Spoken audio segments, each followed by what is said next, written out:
The ship was called Eternal Memory, and it floated through the darkness of space like a great silver whale. Inside its metal walls, creatures from many different worlds walked together, talked together, and studied the secrets of the universe together. This was the proudest research vessel of the Confederacy of Known Worlds, home to the greatest scholars from 47 star systems. On this particular day, the ship carried special guests.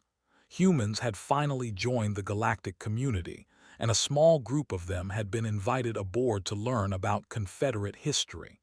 It was meant to be educational. It was meant to show these newcomers how much they still had to learn. Park Yuna stood near the back of the tour group, her dark eyes taking in everything around her. She was 32 years old, small in height but sharp in mind. Back on Earth, she had spent 15 years studying ancient languages. She could read texts that most humans had forgotten existed. But here, surrounded by beings who had traveled between stars for thousands of years, she felt very small indeed. Beside her walked Kim Junho, a man with gray streaks in his black hair and gentle lines around his eyes. He was older than Yuna by 20 years, a professor of ancient history who had spent his life digging through ruins and reading old books. When the government had asked him to join this diplomatic mission, he had laughed. What could an old historian offer to creatures who had seen the birth and death of entire civilizations? Now he was not laughing. Now he was staring at the aliens around him with the same wonder a child feels when seeing the ocean for the first time. Their guide was a tall being called Priest Scholar Tenvok. He belonged to a species called the Valorians, who looked almost like humans except for their pale blue skin and 4 arms. Tenvok moved with the slow dignity of someone who believed himself to be very important. His voice was deep and patient, the voice of a teacher speaking to students who would never truly understand. The Confederacy has existed for 11,000 years, Tenvok explained as he led the group through a long hallway. In that time, we have discovered the remains of countless civilizations. Some were great, some were small, all are now gone. He stopped before a large window. Behind the glass, soft lights illuminated rows and rows of ancient objects, broken pottery, rusted tools, pieces of art carved from stone. This is our archive of the Ethmoran civilization, Tenvok continued. They vanished over 12,000 years ago before the Confederacy even existed. We have found their ruins on 17 different planets. They built cities. They created art. They wrote extensively. He paused, and something like sadness crossed his alien face. But we cannot read a single word they left behind. Yuna stepped closer to the window. Her eyes moved across the artifacts with professional interest. Most of the objects meant nothing to her. Alien pottery, alien tools, alien everything. Then she saw the tablets. They were flat pieces of dark stone, covered in carved symbols. The symbols were organized in neat columns, running from top to bottom. Yuna felt her heart begin to beat faster. She told herself she was imagining things. She told herself it was impossible. But the more she looked, the more certain she became. She reached out and touched Junho's arm. He turned to look at her, saw the expression on her face, and immediately became alert. "What is it?" he whispered in Korean. Yuna pointed at the tablets. "Look at those, really look at them." Junho squinted through the glass. For a moment his face showed confusion. Then his eyes went wide. His mouth fell open. "That cannot be," he breathed. "That is exactly what I thought." Tenvok noticed the 2 humans standing apart from the group. He walked over to them with slow, measured steps. "Do these artifacts interest you?" he asked politely. "The Ethmoran tablets have frustrated our scholars for 3 centuries. The greatest minds in the Confederacy have tried to decode them.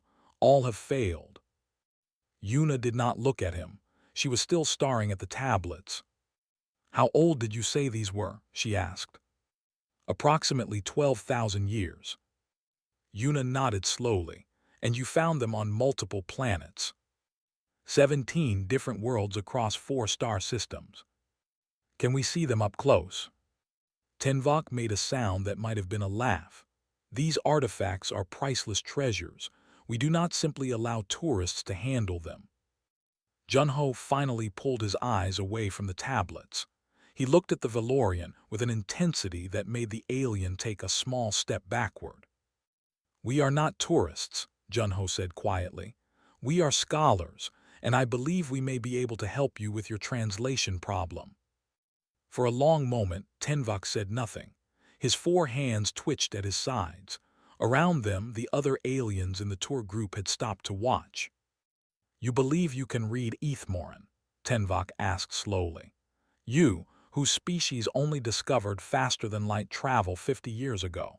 You believe you can succeed where the greatest linguists of 47 star systems have failed. Yuna finally turned to face him.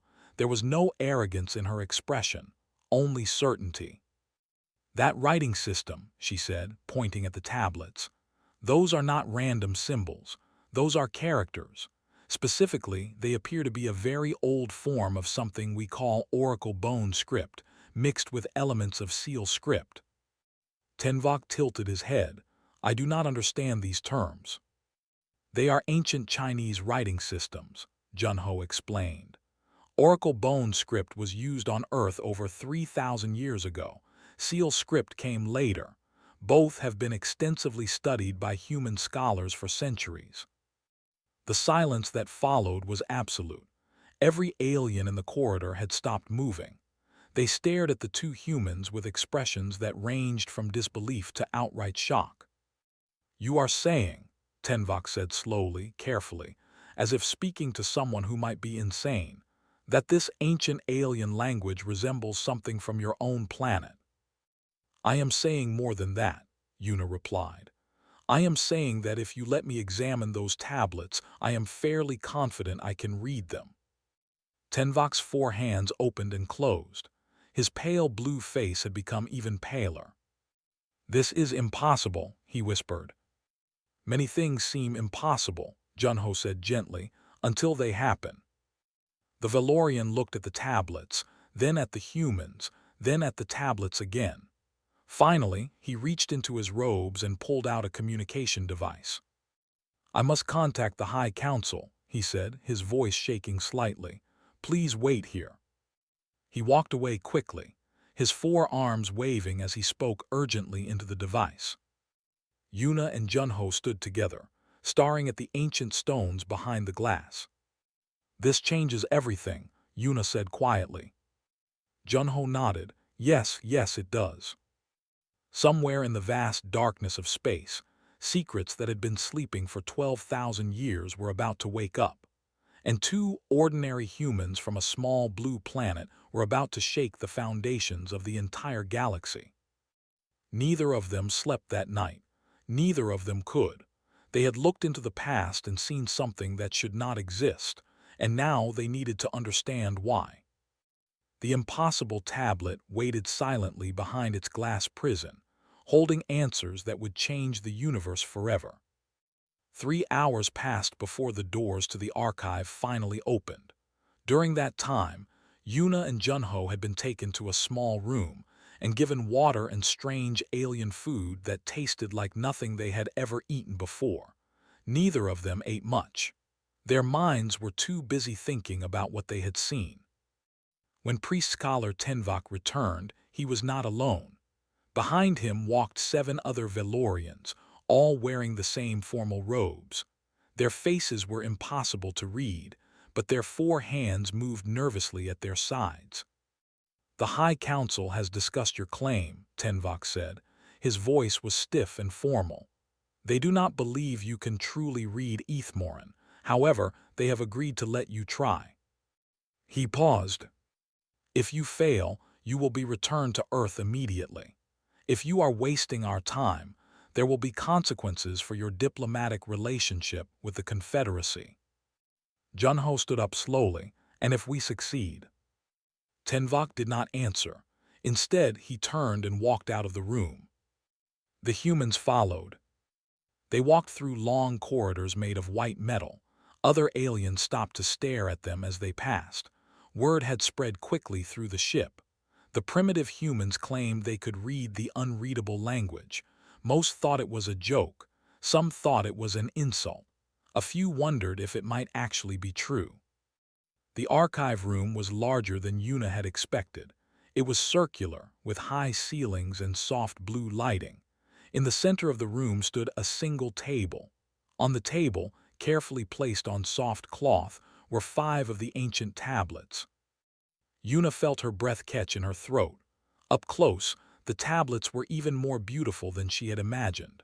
The stone was smooth and dark, almost black. The carved symbols were precise and elegant, made by hands that knew exactly what they were doing. She approached the table slowly, as if approaching a sleeping animal that might wake at any moment. "May I touch them?" she asked. Tenvok hesitated, then he nodded. Una reached out and let her fingers brush against the stone. It was cool and smooth. She could feel the grooves where the symbols had been carved, 12,000 years old and still perfect. She leaned closer and began to read. At first, she moved slowly. The script was old, older than anything she had ever studied. Some characters were familiar. Others had been changed in ways she did not immediately understand. She had to work carefully, sounding out each symbol in her mind before moving to the next. But gradually, the meaning began to emerge. "We who travel," she read aloud, her voice soft in the silent room, "carry the memory of home in our hearts. We carry the words of our ancestors on our tongues. Though we journey far, though we seed new worlds with new life, we are forever children of the first world." She paused and looked up at Junho. His face was pale. "Keep going," he whispered. Una turned back to the tablet. "To our children who remain behind, we leave this promise. We will watch over you from the darkness between stars. We will wait for you to grow strong. And when you are ready, when you have learned to walk among the heavens as we have done, we will welcome you home." The room was completely silent. The Valorian scholars stood frozen, their 4 arms hanging limp at their sides. Una moved to the second tablet. This one was harder to read. The characters were more archaic, the meaning more abstract, but she pushed forward, word by word, sentence by sentence. "The journey begins with one step. The journey ends when all children are reunited. We are the first wanderers. We go forth not as conquerors but as teachers. We share our knowledge freely, for knowledge hoarded is knowledge wasted. We plant seeds and move on, trusting that what we plant will grow." Junho had pulled out a small device and was recording everything. His hands were shaking so badly that he could barely hold the device steady. "This is not possible," Tenvok said. His voice was barely a whisper. "This cannot be possible." Una did not stop. She moved to the 3rd tablet, then the 4th. With each translation, the picture became clearer. The Ethmorans had been travelers. They had journeyed across the galaxy, visiting young civilizations and sharing what they knew. They had stayed for a time on each world, then moved on, always moving, always searching. And they had come from somewhere. They had come from a home world. The 5th tablet was the oldest of all. The characters were so archaic that even Una struggled to understand them. But she worked patiently, carefully, until the words finally revealed themselves. "We remember the blue world," she read, her voice cracking with emotion. "We remember the great waters and the green lands. We remember the mountains that touched the sky and the rivers that sang as they flowed. We remember the world where we first learned to speak, to dream, to love. Though we have traveled far, though we have seen wonders beyond counting, we are forever children of that first blue world." She stepped back from the table. Tears were running down her cheeks. "The blue world," she said quietly. "They are talking about Earth." Junho put his hand on her shoulder. His own eyes were wet. "They were human," he said. "The Ethmorans were human, or rather we are Ethmoran. We are what they left behind." The Valorian scholars erupted into chaos. Some shouted in disbelief. Others demanded that Una was lying, that she had somehow faked the translations. A few simply stood in stunned silence, unable to process what they had just witnessed. Tenvak raised his forearms, calling for quiet. It took several minutes before order was restored. "If what you say is true," he said slowly, "then everything we know about galactic history is wrong. The Ethmorans were the most advanced civilization we have ever discovered. They built cities that still stand after 12,000 years. They created technology we still cannot understand. And you are saying that they were your ancestors." Yuna wiped her eyes. "I am saying what the tablets say. Whether we understand it or not, whether we can explain it or not, that is what is written here." "But how?" one of the other Valorians demanded. "Your species only developed writing 5,000 years ago. How can your language be connected to texts that are 12,000 years old?" Junho smiled sadly. "That is what we always believed. That is what our records show, but records can be incomplete. History can be forgotten." He pointed at the tablets. "Someone took humans from Earth a very long time ago. They taught them, raised them, made them into something more. Those humans became the Ethmorans. They traveled the stars. They built civilizations. And eventually they left children behind on many worlds." "Including Earth," Yuna added. "The humans who stayed behind forgot. We lost our history, our technology, everything. We had to start over from nothing, but we kept the language. We kept the writing. Generation after generation, we passed it down, never knowing why." She looked at the tablets with something like love. "My grandmother writes poetry and characters very similar to these. She learned from her mother, who learned from her mother, going back thousands of years. We thought we were preserving ancient Chinese culture, but maybe we were preserving something much older.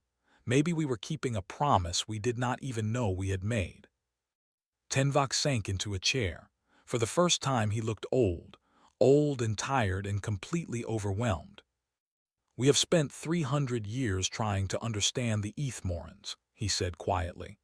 "We built entire academic disciplines around the mystery of their disappearance. We called them the ancient dead. We thought they were gone forever." He looked up at the two humans standing before him. "And now you tell us they never died. They simply went home, and you are their children." Yuna nodded slowly. "It seems that way, yes." The blue lights of the archive room hummed softly. The ancient tablets sat silently on their table, their secrets finally revealed after 12,000 years. And somewhere in the hearts of two humans from a small blue planet, something that had been sleeping for a very long time began to wake up. They were not newcomers. They were not primitives. They were the children of the stars, finally remembering who they truly were. The news spread across the Confederacy like fire spreading through dry grass. Within hours, every major news network was broadcasting the story. Within days, it was being discussed in every council chamber, every university, every home on every inhabited world. The primitive humans could read Ethmoran. The dead language was not dead at all, and the implications of this discovery were shaking the galaxy to its core. On the planet Veloris Prime, the capital world of the Confederacy, a great council was assembled. Representatives from 63 member species gathered in the Hall of Unity, a massive dome made of crystal that floated above the clouds. It was the most important meeting in a generation. Lisara walked into the hall with her head held high. She was 60 years old, a diplomat who had spent her entire career preparing for moments like this. Behind her walked Yuna and Junho, both looking tired but determined. They had barely slept since the translations began. There was too much to do, too much to understand. The hall was circular, with seats rising up in tiers all around the central floor. Thousands of aliens watched as the three humans took their places at the speaker's platform. Some looked curious, some looked hostile, a few looked almost frightened. "Honored representatives," Sara began, her voice steady and clear, "thank you for allowing us to speak. I know that what we have discovered has raised many questions. I hope that together we can find answers." She gestured to Yuna, who stepped forward carrying a small device. With a touch, she projected images of the Ethmoran tablets onto the crystal ceiling above. Over the past week, Yuna explained, my colleague and I have translated 23 separate Ethmoran texts. We have confirmed that the Ethmoran writing system is closely related to ancient scripts used on Earth thousands of years ago. The grammar is similar. The vocabulary is similar. Many words are nearly identical. She changed the image to show a comparison between Ethmoran characters and ancient Chinese oracle bone script. This cannot be coincidence, she continued. The only explanation is a direct connection. At some point in the distant past, humans from Earth were taken to the stars. Those humans became the Ethmorans. They developed advanced technology. They spread across the galaxy, and eventually they chose to return to wherever they came from. A tall insectoid being rose from its seat. Its voice clicked and buzzed as it spoke. You claim that your species is connected to the most advanced civilization in known history. Do you understand how arrogant this sounds? The Ethmorans built structures we cannot replicate. They traveled distances we cannot imagine, and your people could not even leave your own planet until 50 years ago. Junho stepped forward to answer. You misunderstand us. We are not claiming that modern humans are advanced. We are claiming that we were once part of something advanced and we forgot. The humans who stayed on Earth lost everything. We had to rebuild from nothing. It took us 12,000 years to get back to the stars. He paused. But we never lost the language. That is the one thing we kept. We passed it down from parent to child, generation after generation, without ever knowing why. A murmur ran through the hall. Aliens turned to whisper to their neighbors. Some shook their heads in disbelief. Others nodded slowly, beginning to understand. Sora raised her hand for silence. We have more than just the tablets, she said. Professor Kim has been studying Ethmoran artifacts for the past week. He has found evidence that supports our theory. Junho activated another projection. This time, it showed photographs of Ethmoran buildings, sculptures, and tools. Look carefully at these structures, he said. This building has curved roofs that rise at the corners, exactly like traditional Korean and Chinese architecture. This sculpture shows a figure sitting in what appears to be meditation, a practice that has existed on Earth for thousands of years. These tools are designed for hands with 5 fingers, which is rare in the galaxy but common on Earth. He switched to another image.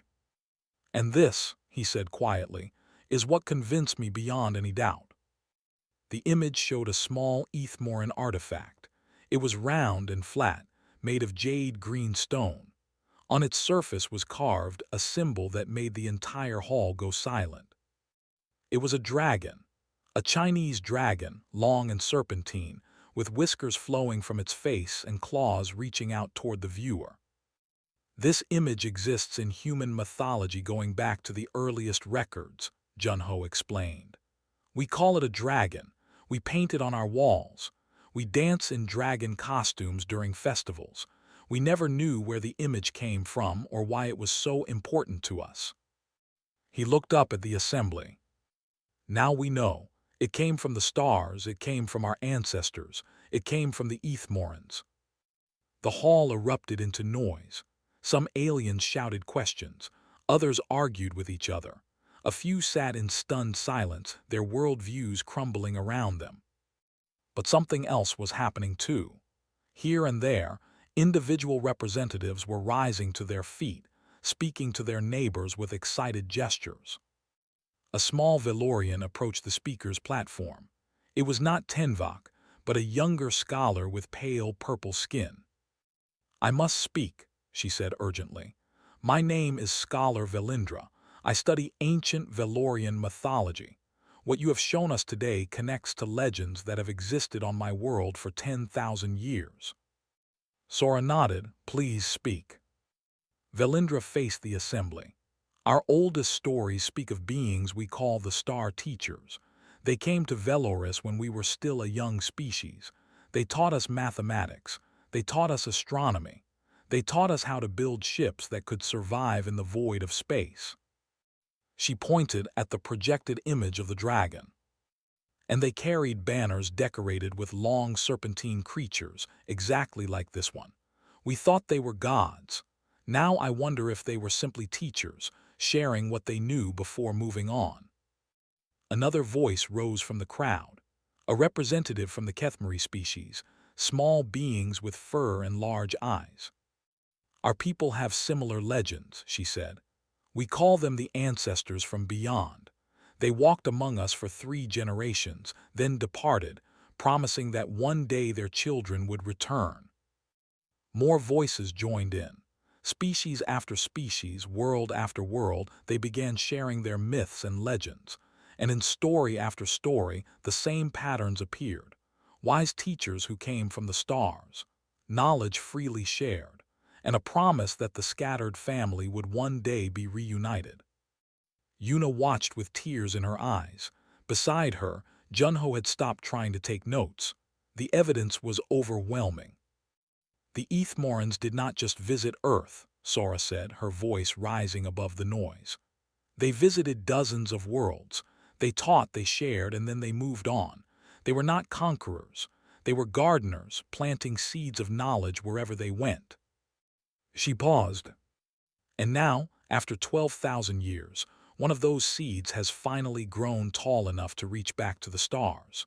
We humans have returned to the galactic community. We have read the language that everyone thought was dead, and we are beginning to remember who we truly are. The crystal dome above them caught the light of the setting sun, filling the hall with golden fire. For a moment, no one spoke.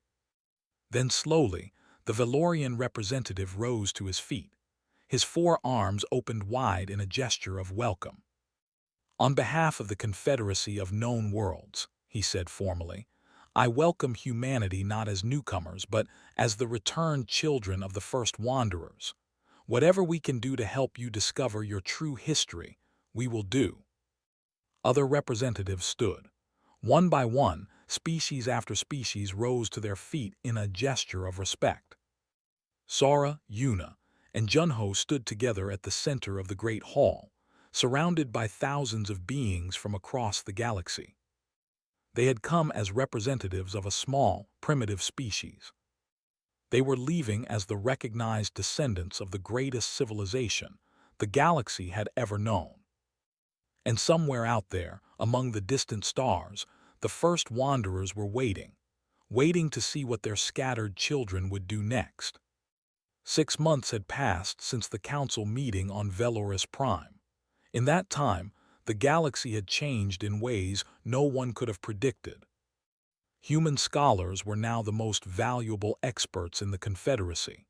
Every museum, every university, every archaeological team wanted their help. The Ethmoran artifacts that had sat untranslated for centuries were finally giving up their secrets. Yuna sat in her new office aboard the research station orbiting Ethmora Prime. The planet below was a dead world now, its cities empty and silent. But once, long ago, it had been the heart of a civilization that spanned the stars. She was not alone. Across from her sat Choi Minyu, a young man with quick eyes and a brilliant mind. He had arrived from Earth 3 months ago, recruited specifically for this mission. Back home, he had been a computational linguist, using computers to study ancient languages. Here, his skills were more valuable than gold. I have finished processing the new batch of texts, Minyu said, handing Yuna a tablet filled with data. There are over 2,000 separate documents in the collection we found last week. I have managed to translate about 60% of them. Yuna scrolled through the results, her eyes moving quickly across the screen. What are they about?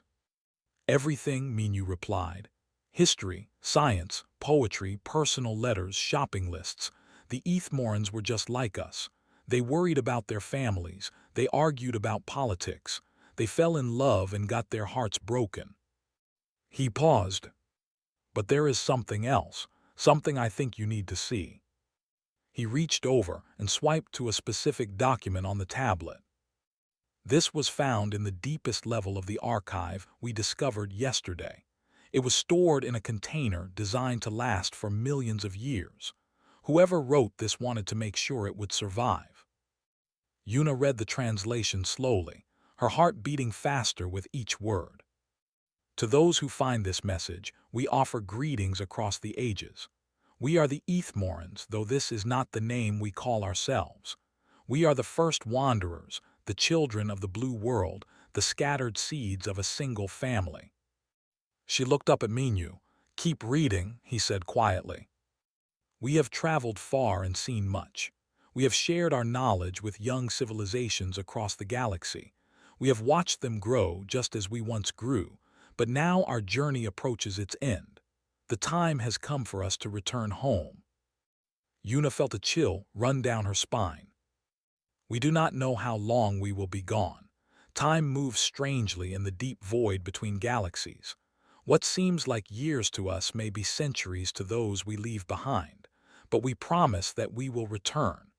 Every 12,000 years, we will come back to the blue world to see how our children have grown. 12,000 years, Minyu said.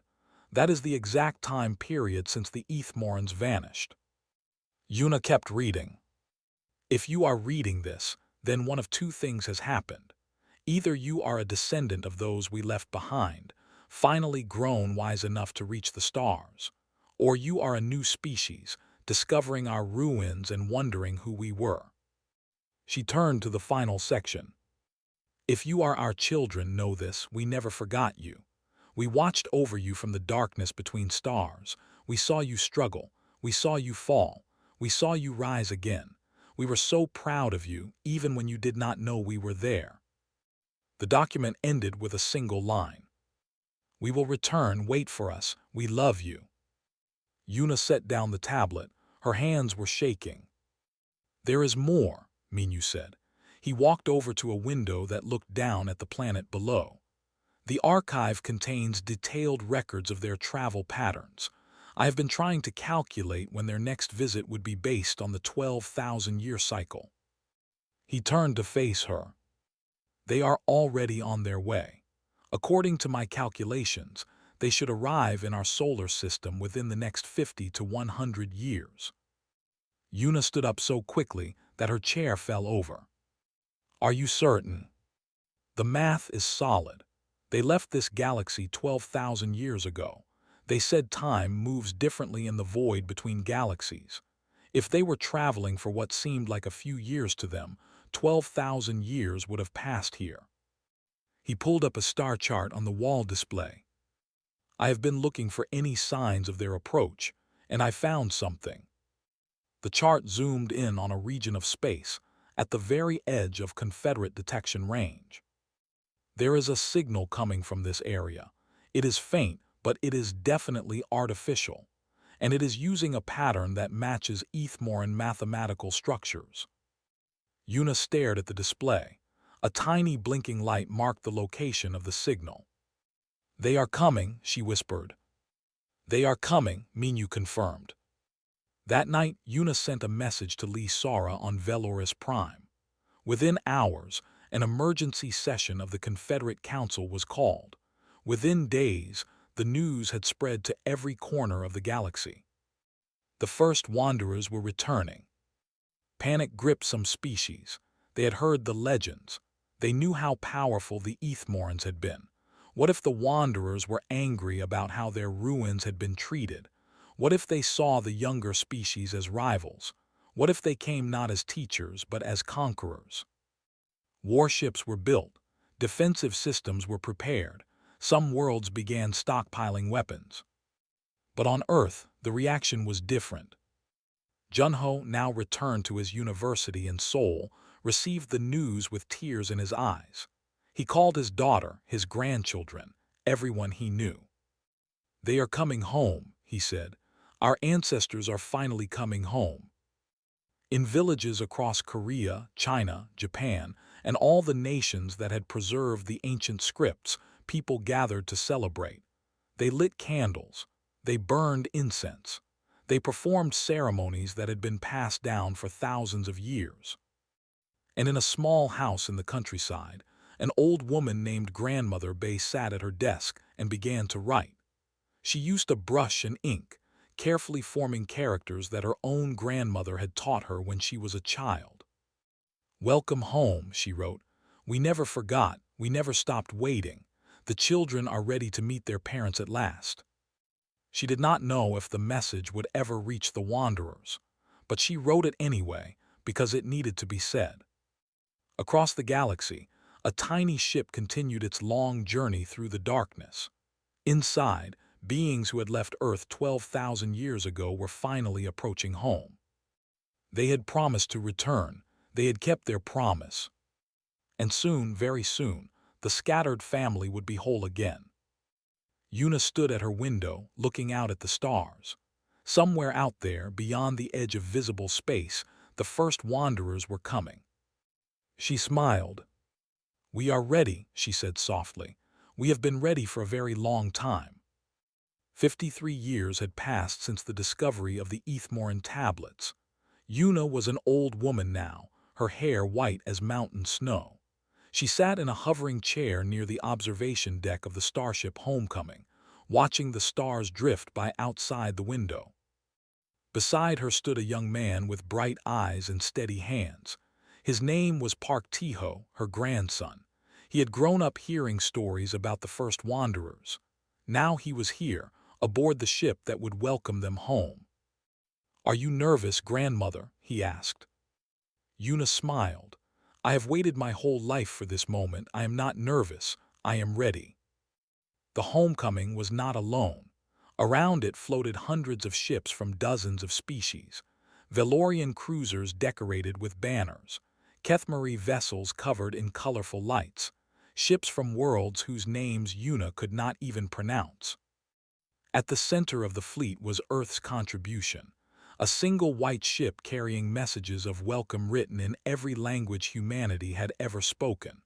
On its hull, in letters 10 meters tall, were the words, "Welcome home, we never forgot." Ambassador Lee Sora had passed away 20 years ago, but her daughter, Lee Murray, now led the human delegation. She stood at the front of the observation deck, watching the edge of Confederate space with steady eyes. "The signal is getting stronger," a technician announced. "They will arrive within the hour." A murmur ran through the crowd. Humans and aliens stood together, united in nervous anticipation. Junho had also passed, but his books and translations lived on. His final work, a complete dictionary of the Ethmoran language, was now studied in universities across the galaxy. Minyu had continued his research, tracing the connections between Ethmoran culture and the ancient traditions of Earth. The evidence was now beyond question.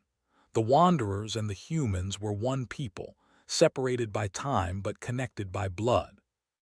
Una touched the pendant around her neck. It was a small jade disc, carved with the image of a dragon. It had been in her family for generations, passed from mother to daughter for as long as anyone could remember. "My grandmother gave this to me when I was 7 years old," she said quietly. "She told me it was a gift from the ancestors. She said that one day the ancestors would return. I thought it was just a story." Tiho squeezed her hand. "You made the story come true." Una shook her head. "No, the story was always true. I just helped everyone remember." An alarm began to sound. Not a warning, but an announcement. "Contact," the technician said, her voice trembling with emotion. "We have contact. Multiple ships emerging from deep space. Configuration matches Ethmoran designs." The observation deck fell silent. Every eye turned to the windows. At first there was nothing but stars. Then slowly shapes began to appear. They were ships, but unlike any ships the Confederacy had ever built. They were elegant and strange, covered in symbols that Una recognized immediately. Ethmoran script, words of welcome, words of greeting, words of love. There were 17 ships in all. They moved in perfect formation, approaching the fleet with calm and measured speed. As they drew closer, their details became clear. They were old, very old. Their hulls showed the scars of a journey that had lasted 12,000 years. But they were still beautiful. A message crackled through the communication system. It was in the old language, the ancient tongue that connected the wanderers to Earth, but Yuna understood every word. Children of the blue world, scattered seeds of the first wanderers, we have returned as we promised. We have watched you grow. We have seen you struggle and fail and rise again. We are so proud of you. The voice paused. Permission to come home. Ambassador Lee Murray stepped forward. She was trembling, but her voice was strong. Permission granted, she said. Welcome home, honored ancestors. We have been waiting for you. The wanderer ships continued their approach. As they passed through the Confederate fleet, every ship began to broadcast the same message. It was the welcome that Grandmother Bay had written 53 years ago, translated into 1,000 languages and sent echoing across the stars. Welcome home, we never forgot, we never stopped waiting. The children are ready to meet their parents at last. The lead wanderer ship came to rest at the center of the fleet. Its docking port opened, and a bridge extended toward the homecoming. Yuna rose from her chair. Tiho tried to support her, but she gently pushed him away. I need to walk this distance on my own, she said. She moved slowly across the observation deck, past the silent crowd of humans and aliens. She walked through the airlock, across the connecting bridge, and into the wanderer ship. Inside, the air was warm and smelled of flowers. The walls were covered in writing, endless messages left by wanderers who had traveled the void between galaxies for 12,000 years. And there, waiting for her, was a group of figures. They looked human, almost exactly human, but there was something different about them, something older and wiser and infinitely patient. An old man stepped forward. He moved slowly, just like Yuna. His hair was white. His face was lined with age, but his eyes were bright and clear. You read our tablets, he said in the old language. You remembered the writing. My grandmother taught me, Yuna replied, and her grandmother taught her. We passed it down for 100 generations, never knowing why. The old man smiled. It was a smile full of love and pride and joy. You kept the language alive, he said. You kept the promise. Even when you forgot why, you kept passing it down. That is exactly what we hoped you would do. He reached out and took her hands. Welcome home, granddaughter. We have missed you more than words can say. Behind them, on the observation deck of the homecoming, humans and aliens watched the reunion through the transparent walls of the connecting bridge. Many were crying. Some were laughing. All of them understood that they were witnessing something that had never happened before in the history of the galaxy. The scattered family was finally together again. Over the following days, the wanderers shared their story. They had left Earth 12,000 years ago, taken by a force they still did not fully understand. They had traveled the galaxy, learned its secrets, and chosen to share their knowledge with every species they met. Then they had journeyed back to Earth, only to find that the children they left behind had forgotten them. We watched from afar, the old wanderer explained. We saw you build pyramids and great walls. We saw you invent writing and mathematics and art. We saw you fight wars and make peace and fight again. We never interfered. We wanted you to grow on your own. Why did you not return sooner? Tiho asked. Because you were not ready. You needed to find your own way to the stars. You needed to earn your place in the galaxy, and now you have. The wanderer looked out the window at the fleet of ships surrounding them. You have not just survived. You have thrived. You have joined the community of stars, and you have reminded the entire galaxy of where they came from. He turned back to Yuna. The language you preserved was more than just words. It was a key that unlocked the truth about all the species in this galaxy. They are all connected. They all came from the same source. We planted seeds on many worlds, and those seeds have grown into a forest." Yuna smiled. She thought of her grandmother who had taught her to write. She thought of Junho and Minyu and all the scholars who had worked so hard to understand the Ethmoran texts. She thought of Ambassador Sora, who had stood before the Confederate Council and declared that humanity was not a newcomer, but a returning child. "We never forgot," Yuna said. "Even when we did not understand, we never forgot." The old wanderer nodded. "That is why you are special. That is why we are so proud of you. You kept the flame burning for 12,000 years, passing it from hand to hand, never letting it go out." He looked out at the stars. "Now the family is whole again. Now we can share everything we have learned. Now we can walk the galaxy together, not as strangers but as one people." He turned back to Yuna and smiled. "Our scattered children, you have done well, we are so proud." Yuna took his hands in hers. Her eyes were wet with tears, but she was smiling. "Welcome home," she said. "We have been waiting for you." Outside the window, the stars burned bright and steady. The galaxy stretched out in all directions, vast and beautiful and full of wonder. And somewhere in that great darkness, a family that had been separated for 12,000 years was finally together again. The end.